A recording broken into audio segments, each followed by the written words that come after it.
Why is it doing that? Why would it do that? Doesn't make any sense, does it?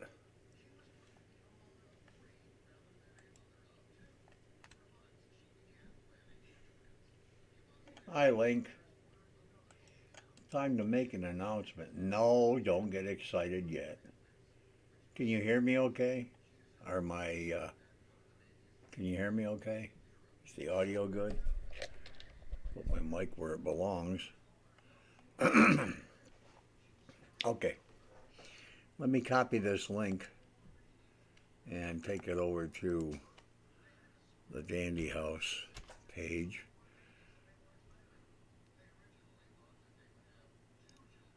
Facebook takes exactly 4 seconds to open on my computer.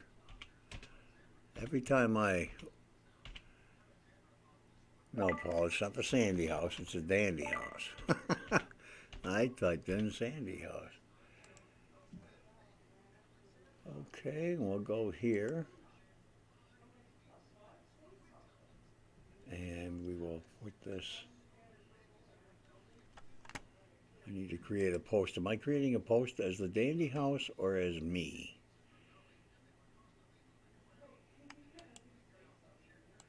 Got to make sure.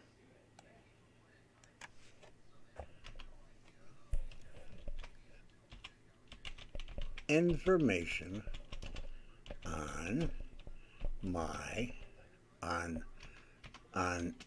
you know what? Move the mic, Paul. My second book. No more procrastinating. Post. Link, tell me if you get this. Medification. Oh my God, medification, is that a new word? Notification from the Dandy House page. I'll come back over to you and see if you do. Yeah, the title says the Hinsdale House, the Dandy House.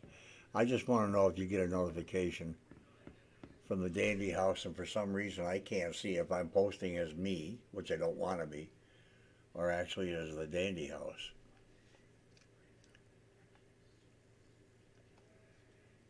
Because when I post on there, it actually says the Dandy House page posted a link. Hi, Brad. Sorry I didn't see you. Because I don't have the right glasses on, and even if I have the right glasses on, then I can't see my screen. Because I have to go get new eyeballs. Let me go back over there. And let me see if that posted. Okay, I did post. Actually, no, that's fine. Because I'm not going live on the Dandy House page. Although I could have, because I can go live on YouTube and the Dandy House page and Reddit. I didn't see another notification. But did you get a notification? And I forgot to make coffee before I came down.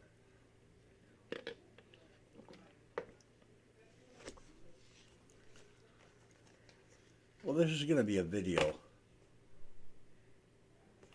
This is going to be a video anyhow on the Dandy House page. And I put everything, so anybody who's not seeing now, they'll see later. I'm putting everything in the corners.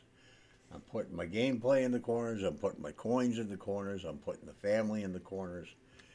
And everything else. And I'm going to finish this book. It's finished. Okay, you only received one notification on YouTube, which means that I posted this myself. Okay, it says published by Paul Kenyon. But it should.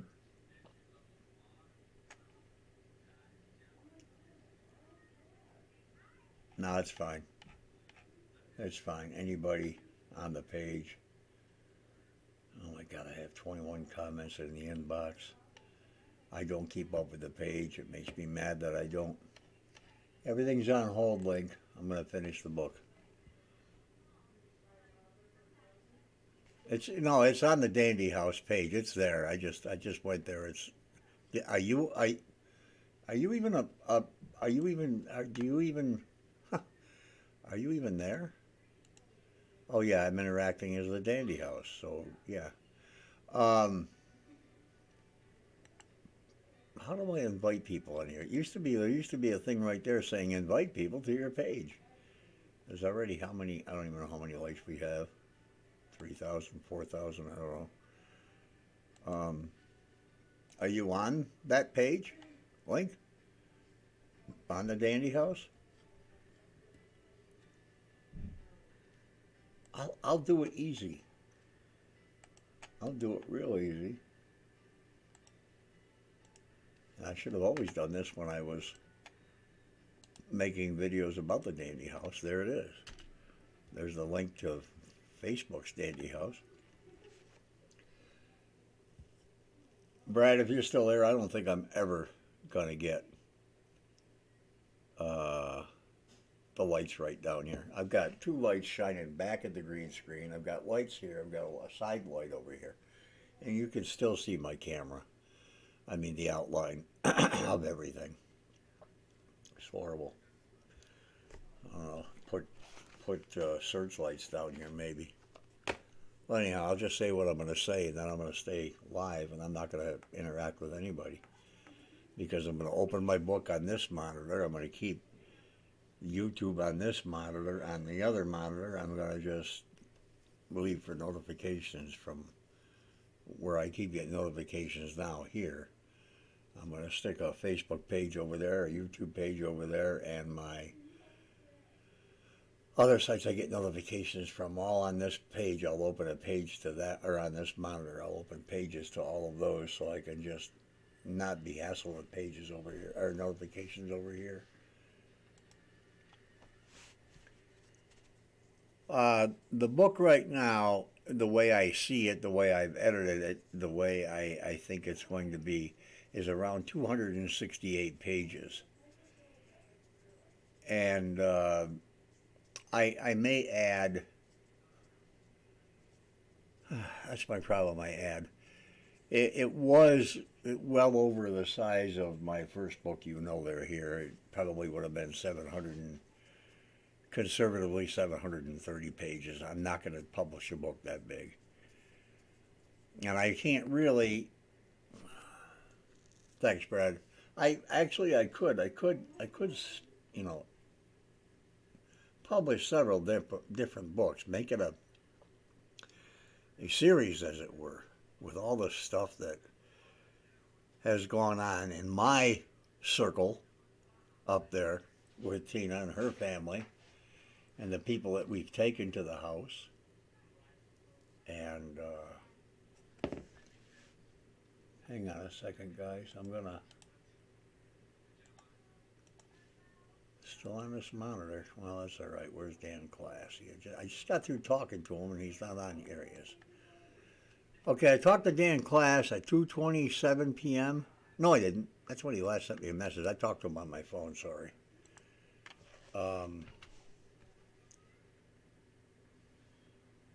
I talked to Dan about I want to say about 4:30, maybe 5. And since Dan, let me get out of that email. Let me go back up here.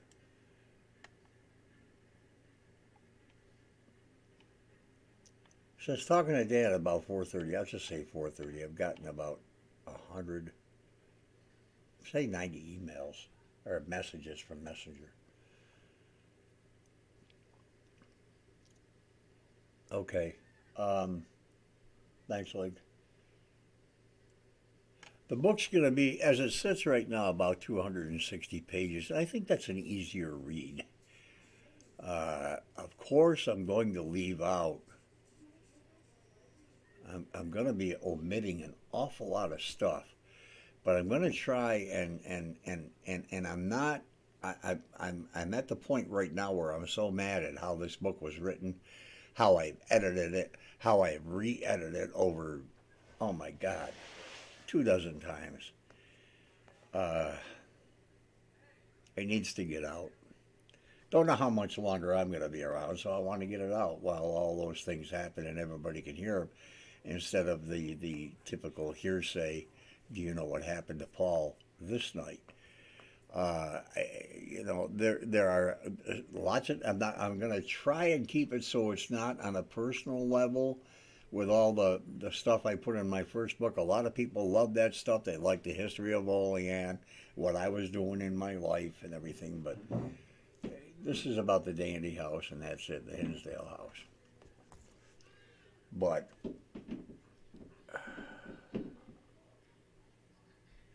hey, my son, huh? Who are you speaking to, Carol Miller?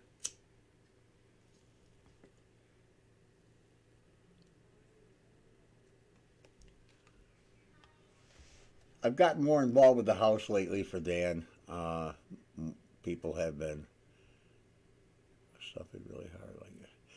It's very hard, Brad. My God, man, it wasn't for the first book, and that's really kind of strange because the first book was 1,077 pages, and I cut it down to 532, which is about half. This book would easily be. And this is just, speaking about the house. I think if you were to omit the Fountain of Youth and Olean, New York, and what I was doing with my wife and everything like that, I think probably a good 130 or 150 pages would have been omitted from the second or the first book. I can't see. I'm so blind. Had all the time in the world when I was downtown today to go over. For Link. Oh, hi, Mrs. Link. I'll call you Mrs. Link because I mean, your name is Carol. Wait a minute, Link. Is that a last name that you share with Mom? Are you in any relation to Clara Miller? And one more question for you, Link, because it's important. Are you coming this summer to the house? I will make it right for you to go. Why are you not? Okay, no means, I'm sure that's since I asked you two questions and there is a Facebook Mom, okay. There is a good time lag between what I say and what you hear and what you type and what I see and what I type and what you see. Yeah, I would. You know what? We've been talking a long time. We've made a camaraderie, a little kindred between the two of us. And, if you can afford it and everything, I would like you to be there. And I will make it so it's right for you. I will talk to Dan and tell him that you are my guest. There'll be no, if you spend the night, then I'll ask Dan to make that very nominal. Because you're ill too. Even if you're not, you are. Mentally. I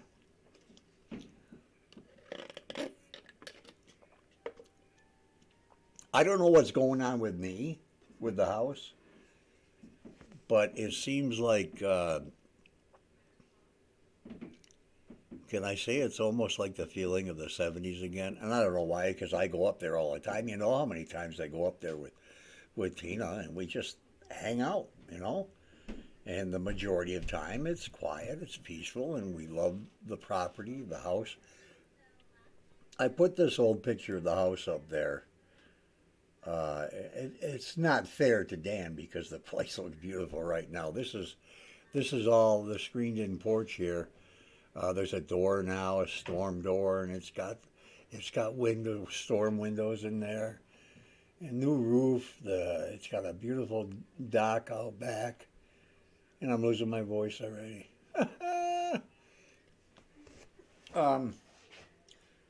Another mutual friend of mine that very, very interested in the house has been diagnosed with cancer at a fairly young age. Earlier than anybody should get it, but then again, nobody should ever have to go through cancer. We've been talking, and she sends me a Christmas card of her and the family every year, and She sent me my book to sign for her, and I sent it back to her. That was uh, 9 years ago, 10 years ago. So I'm going to take a nice video of the pond and get that up on the page for her.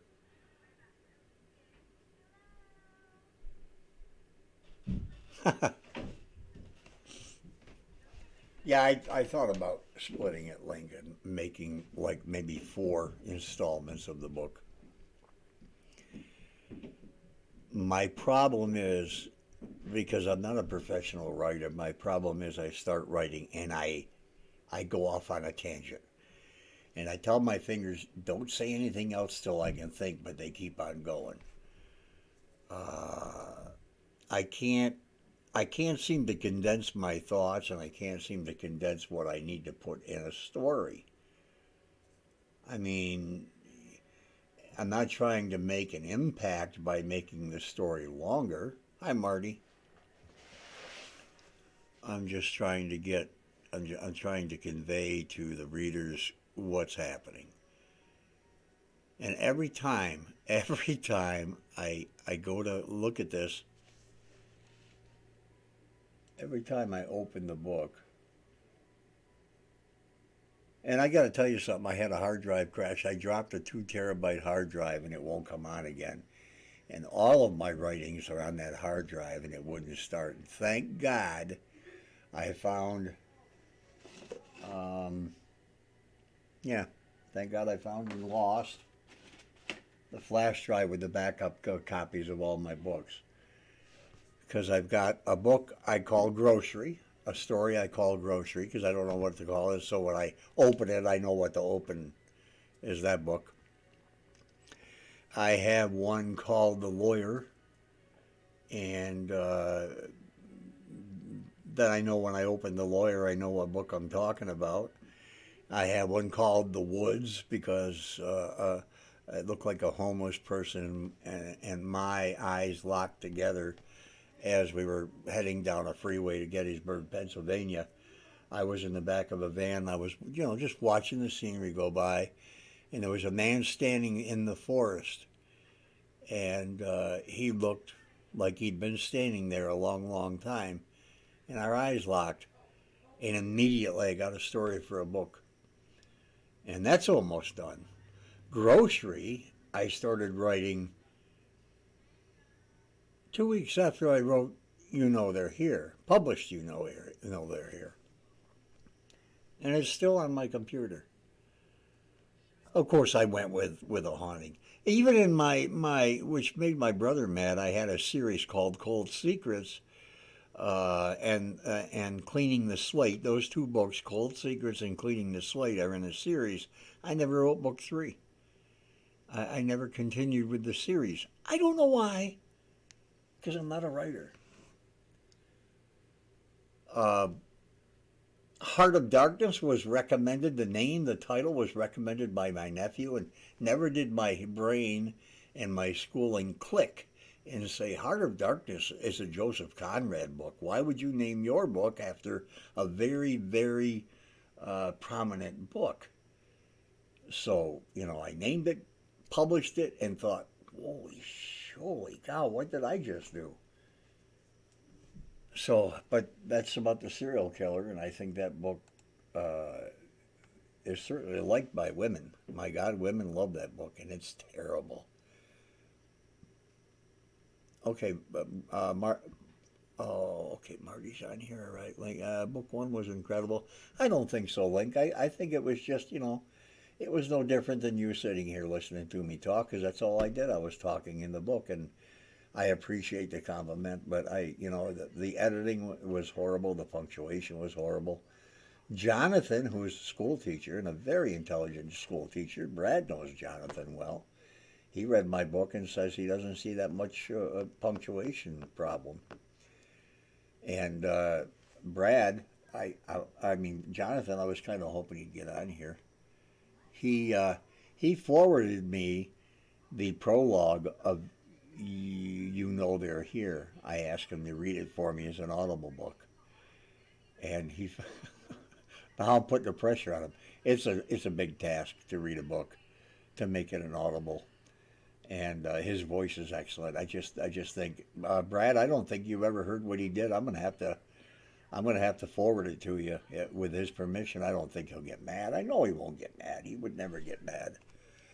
But he read the prologue, Brad, and sent it to me, and man, he did a good job. Hi, Rick Perry. Yeah, it's time, Rick. I this book has been done for over 4 years, completely, well, basically completely done. Every time I read the first sentence, I know of 18,000 more sentences I can add to the book, or at least another 10 stories, and it never stops. He does have a perfect voice for it, Brad. He really does. If I could read without making mistakes, uh, you know what, everybody? Brad, do you have Jonathan's phone number?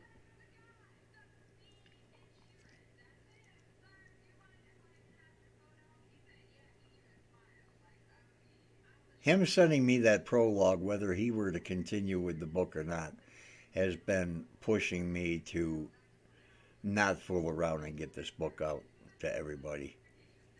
Would you call him and ask him if I can play his audition online right now live?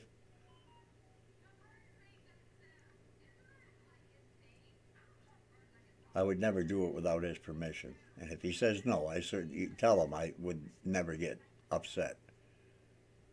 Yeah, you can do that. Message him and see. I was going to message him, but sometimes I know about this time of night. He's got things going on and he's doing things. It's just he read it. If I read something, if I'm going to read a book and I start reading something, I flub over the words. Not like I don't know what I'm reading. Not that way.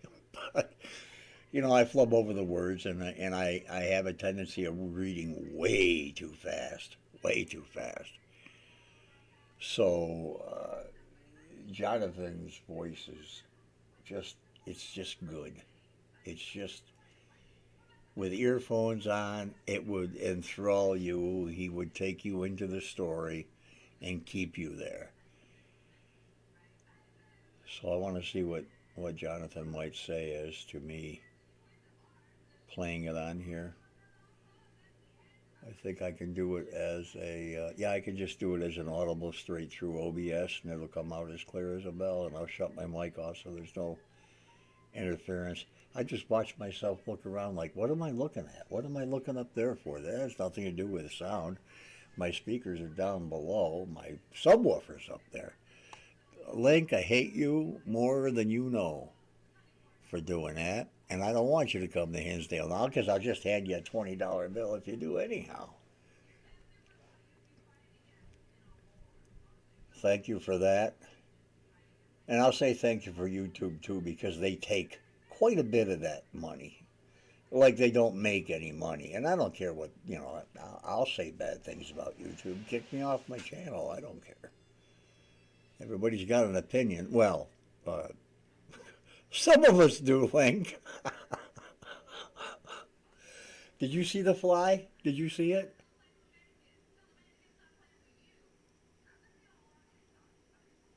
Congratulations, all. Congratulations for what, Jonathan? May I air your audition?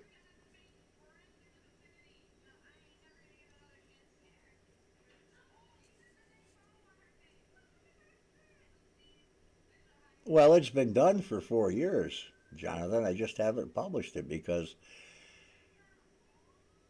uh, because I put some things in there that were negative toward uh, some paranormal entities, not entities, paranormal groups, or those that are on TV. And I was unfair, and I know I was unfair. So I've removed everything. I think there might be one or two things in there I left, but that's my the prologue. Okay, All right, everybody. Jonathan said I can do it. So how do I do this? I don't even think I downloaded it, did I? I think I have to go to my Gmail, which takes one or two clicks. GM is all I do. And then I have to find it, which is right here and here. How the hell do you download this? Oh, by hitting download. Wow, look at that. And I will be in my downloads, and that shouldn't take more than it's done already. And then I'll go to here. I'm going to add a media file, media source to OBS. I won't be able to hear it on my end, so somebody just type in yes if you hear it okay. And it will start right. Well, never mind. I can see it. I can't hear it, but I'll be able to see it. I think.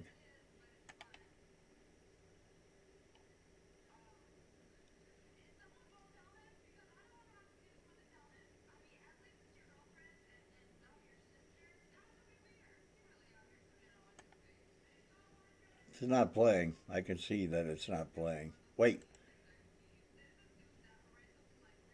You Know They're Here by Paul J. Kenyon. Read by Jonathan O'Brien. Prologue. An introduction to the Hinsdale house, aka the Dandy House. I was 21 years old when I heard about the haunted house in Hinsdale, New York, better known as the House Near Hinsdale, also known as the Dandy House. The date was August 17, 1973.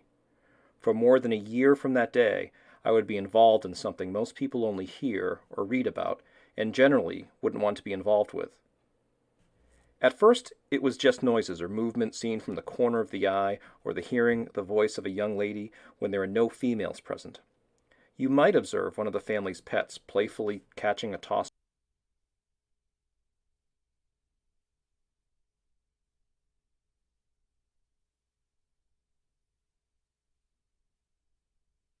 A boy whose description fit that of someone seen on many occasions on or near the property, who would suddenly disappear before your eyes.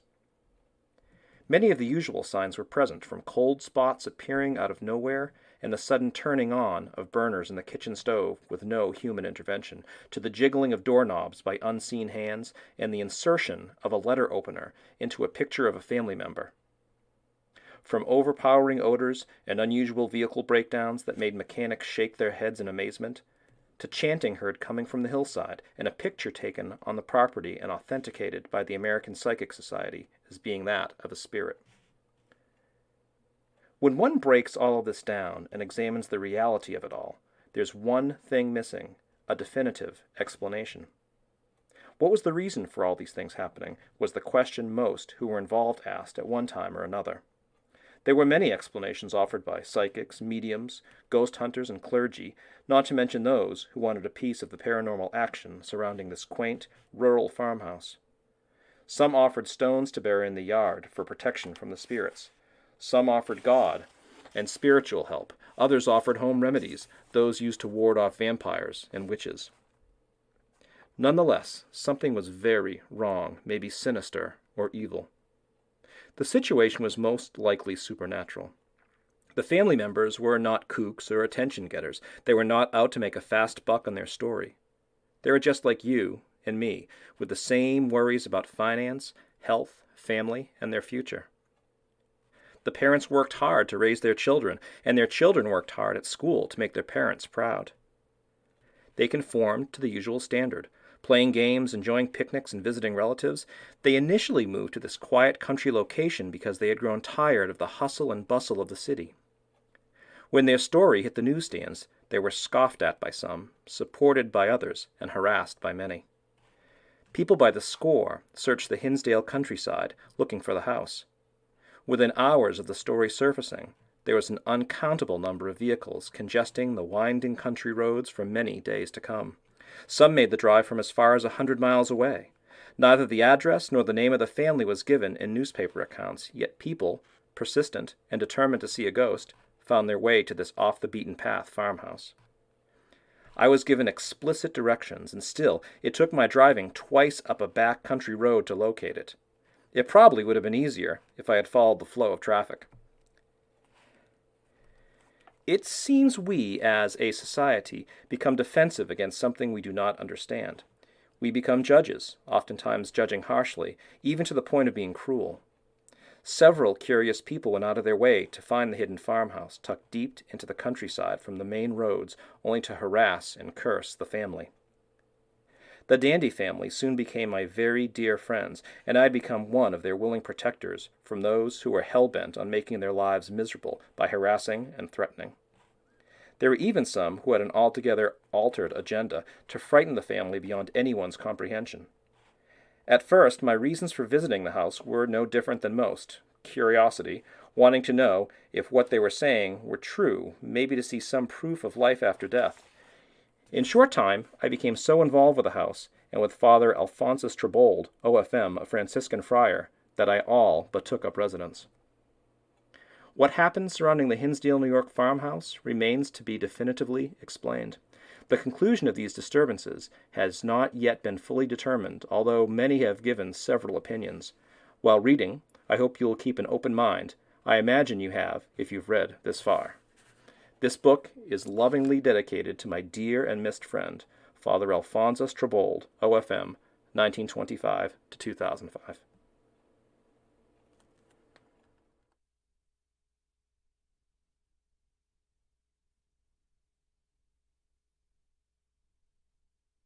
Sorry about that.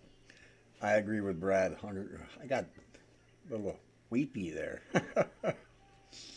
I agree with Brad. Jonathan's a school teacher and a brilliant one, and his voice is well rounded for this type of thing. I guess I'm trying to talk you into finishing the book. And I'm saying this right to the public while everybody can see me and hear me. I am willing to give Jonathan every penny I make on the book. Whatever royalties, if I sell 3 books or if I sell 3 million books, it's all yours.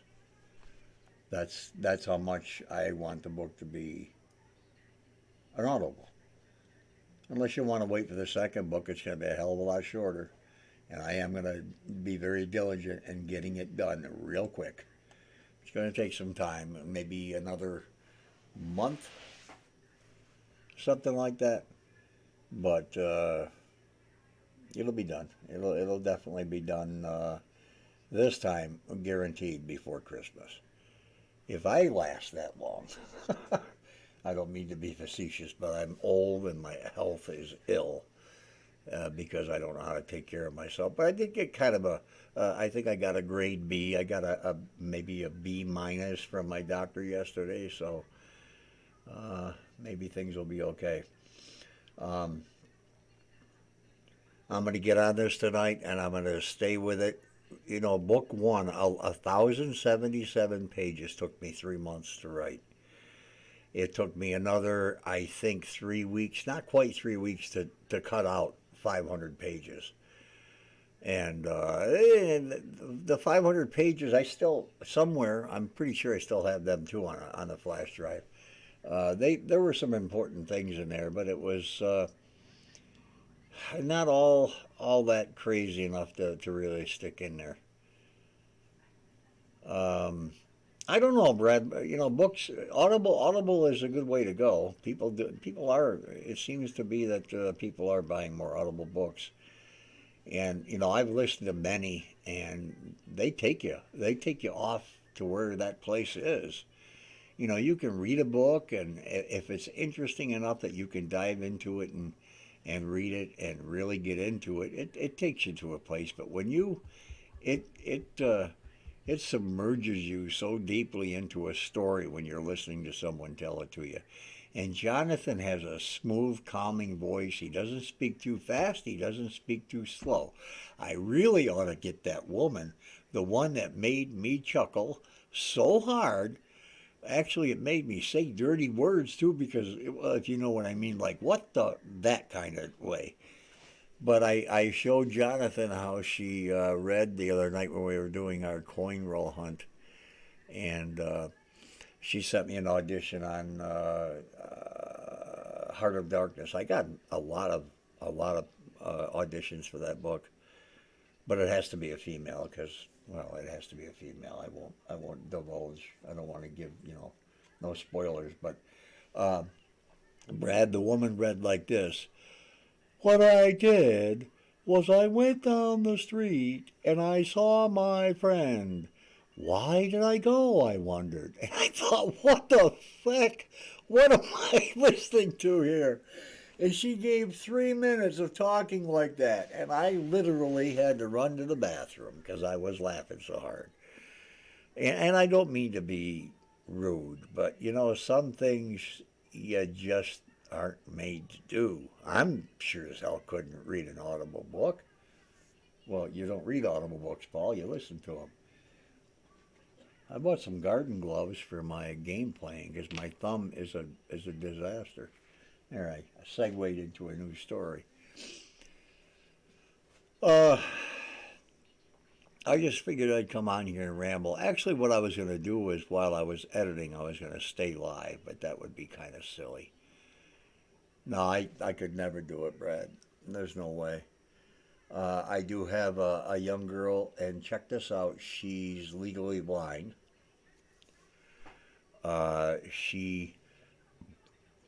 The way Audible, how they work is you have to sign a contract between the reader, the narrator, and the writer, and you sign a contract through them because they got to make their money too, and then the way they had the contract worded, I'm really not liking. So what I want to do is at least call them and have them explain it to me in layman's terms because I don't know what the hell they're saying.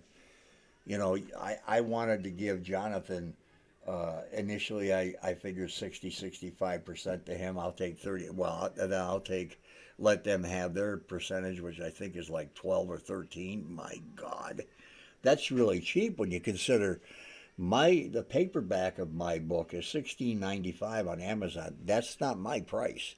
That was set by the publisher. I make $1.80 on each book. Actually, I think I make $1.64 because printing costs went up. So I make $1.64 on every $17 book that is sold.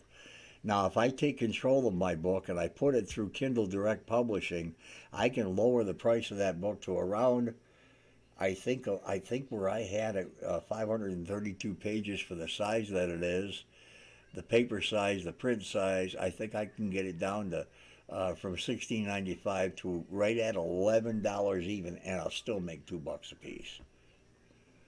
And that would save people from spending so much money on a book, because I think $17 for a book is crazy, unless it's a history book. But then, our history books probably 10 years from now won't have any history in them. It'll just have certain politicians in it. Okay, we're not going to go there. These are my glasses I use for coin roll hunting. I'll segue into a new story. But look at that. There's only a 6-second delay. I just noticed there's a 6-second delay between what I just did and where it comes up on YouTube. And that's really good because usually it's like 18 to 25 seconds.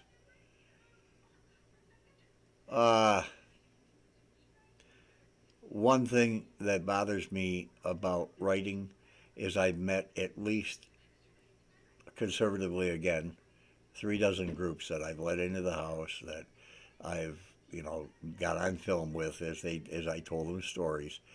And if I can't remember every one of them groups to mention in the book, it's going to make me feel bad. And I suppose I can put a little disclaimer, that, if I missed mentioning your group's name, I really do apologize. I can say something like that. But that's also bothers me to say something like that. Give me 100 what for my book? Get out of here. No. Link has been bugging me to put this book out for 4 years. He's been begging me, not bugging me, begging me to put it out for 4 years. And I guess it's time, you know. And I guess it's time to get back to grocery and finish that and give it a name. I don't even have a title for the second book. Okay, the first one was You Know They're Here. Should I call the second one They Know You're Here? Or They Know We're Here? Or We Don't Know Who's Here? Somebody's here, but we're not sure. I don't know. What do I name it? I can't come up with a name for the book. I really can't. I even put out feelers and said somebody give a title of my second book. I think there was like 70 suggestions on Facebook, and wow, boy, I don't know where people were that night or what they were doing, but they probably should have used a cup instead of a glass.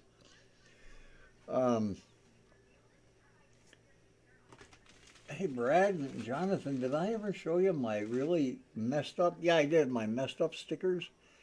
I don't know how. I mean, I accepted a thing that I designed online, but everything is way out of whack. So I'm just going to probably throw them away. You know, when you see other people's channel stickers, they look so nice, and those things look awful. I would call it holy spit. Let's get the fuck out of here. Hello, Victoria. Always liked that name, you know, Victoria. I better segue into another story. But that's it. You know, I still have 35 rolls of pennies. Oh, Jonathan, I went through 4 rolls of nickels. This is all I got out of 4 rolls, 119.41. So I think, and I noticed also by the time I got to the 4th roll, it's not from Loomis. It looks like coins that the bank rolled. So I'm probably just going to take them back. What's Clara's idea for the name of your second book? I never asked her. And we just talked the other day. I never did ask her. You know what? Maybe I'll. No, it's not. That's the only nickel. That's the only one. And I thought I would get a little bit better, but you know, sometimes it happens that way. I think I've gone through boxes where I'll get 10 rolls with maybe 2 pre-1960s, and then suddenly they just start coming in. I don't know. What I wonder. I'm gonna ask her. I'll call Clara Link and ask her what she thinks. I asked her to go live with me on a live stream too, and she won't do it. She doesn't want to do that. But I will tell you something else, since this will, and I think I'm at liberty to say this. There's a trailer available. Not available, sorry. There's a trailer out for something about the house. And you know me, I'm a big critic. This trailer is probably, and if I think about it in all seriousness, this is probably the best trailer I've ever seen for any upcoming paranormal type thing I've ever seen in my life. And I'm talking about things like even for the things like the movies. Holy cow! There's that Biden. I just had a Biden moment. Brad, I just made Link mad because he is a Democrat. But I love the guy completely. The Conjuring. You promised to tell her yeah, of course I will.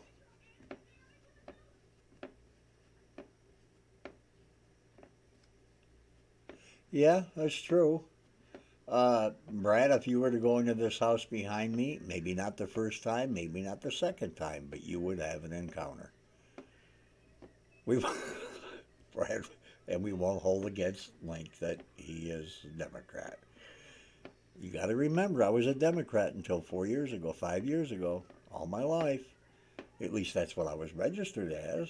Doesn't mean I thought the way they do. If I did, I wouldn't have any real, honest, true blue friends. Oh, God, I should never have said that.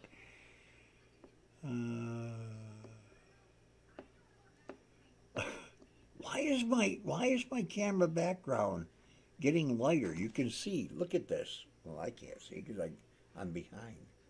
But you can see the box around me. And it shouldn't be happening with all the lights in here. You'd go blind. All right, I'm going to get off here.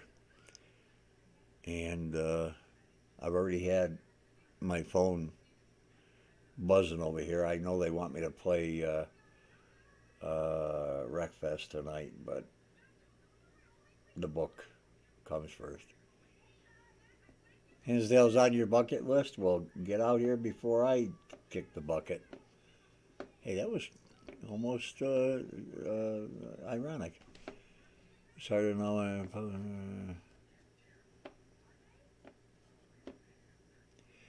You're right. You know, I don't know who's honest, and you know, some have more of an inclination of seeming sincere, but those are the ones you got to look out for. Just like a used car salesman, what can I do to get you to buy this car? I'll tell you what I'll do. Yeah, I'll tell you what you can do. Take a hike. All right, guys, thanks for coming out here. And Brad, if you get any pennies, I'd love to do a thing this weekend. Jonathan, I don't know if Jonathan still had some. I think you should have, 10 left in your box? And if not, if you can get more. Yeah, it is by design. I'm sure it is. But the first box didn't yield, or the first 15 rolls didn't yield very much, but you never know. I don't think any of us will ever have the luck that Mike had. All right, Jonathan. Thank you, Carol, for stopping by. I really appreciate it. And I'll get out of here, and you can watch this again on the YouTube show. You can watch it again right here. What am I talking about? Here on Facebook or wherever it is. I should have used Restream so I could stream to all the places at once. But as soon as I can figure out what page I need to go to or where I am. There it is. That's the one where you say end stream. Okay, Brad. No racing, Jonathan, not till maybe Sunday. I'm going to just stick with the book. So I'll see you all later, and thanks for stopping by, and I'm going to click end stream in 3, 2, 1. Thanks, Link. See you later, kid.